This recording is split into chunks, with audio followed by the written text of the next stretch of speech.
2005-аас 2006 онуудад Монгол улсын хэмжээнд байсан 26 хадгаламж зээлийн хоршоодод шил дараалан дампуурлаа зарлаж 8300 гаруй хүнд нийтдээ 72 орчим тэрбум төгрөгийн хохирол учруулсан. Тухайн үед Монгол улсын засгийн газраас иргэдийн хохирлыг барагдуулах нэрийдлээр тус 26 хадгаламж зээлийн хоршооны 66 тэрбум бүхий эд хөрөнгийг хураа авсан ч өдийг хүртэл тодруулбал 10 жилийн нүрийг үтсэн хэдий ч 50% нь л хохирлоо барагдуулсан байна.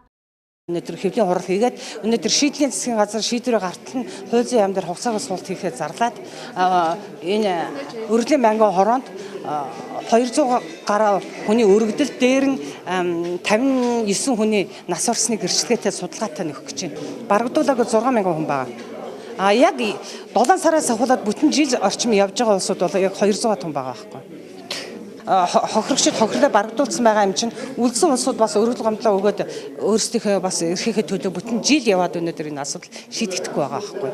Тэгэхээр шийдлийн засгийн газрын тэргуунд бид нэр албан шаардлага өгөөд хууль зүйн яамны сайд зорилгож авдад албан тоотоо өгөөд тэгээд өргөдлийн банкны хороонд 200-аад хүний өргөдөл 800 хүнд судалгаа хийгээд 59 хүн нас орсон хүний гэрчлэгээтэй ийм судалгаатай нөгөө албан ёсоор гартуулж өгөх гэж байна. За энэ хугацаанд хадгаламж зээлийн хоршооны хохирогчид 5 засгийн газрын нүрийг үзэж хууль зүйн яам шүүхэн шийдвэр гүйцэтгэх ерөнхий газрын хаалгыг удаа дараа татаж хохирлоо барагдуулахыг хүссээр өдийг хүрсэн. Одоо эдгээр хохирсон иргэд хууль зүйн яамд шаардлага хүргүүлээд тэнд чимээгүй суулт зарлах юм байна.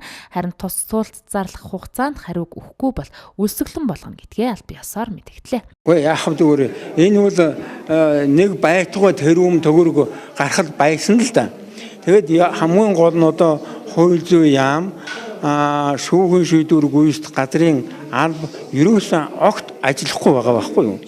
Яасан гэсэн ерөөсөн хадгаламж зээлийн хоршооны эд хөрөнгийн бөөнөр нь аваачаад тэр голын ирэг дээр байдаг том гашаа тэрэн дотор аваачаад эскалатор дүүрэн одоо компьютер дүүрэн одоо мебель дүүрэн одоо машин одоо хуралгаасаа байж байгаа шүү дээ.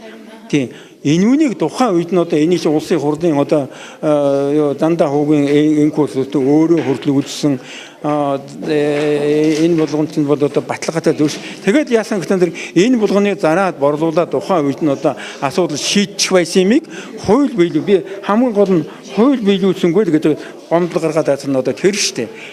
Хууль зүйн яамны засгийн газрын ажлын хэсэгт хохирогчийг төлөөллөөр дампууруулж оруулсан хүсэлт нь эрхийнхээ төлөө тасралтгүй 10 жил тэмцэж, жагсаж, өлсөж явсан хөгшөд эмэгтэйчүүд голдуу хохирогчдын хохирлыг нэг яаралтай хугацаанд алдагдaltaгүй барагдуулахыг хүссэн.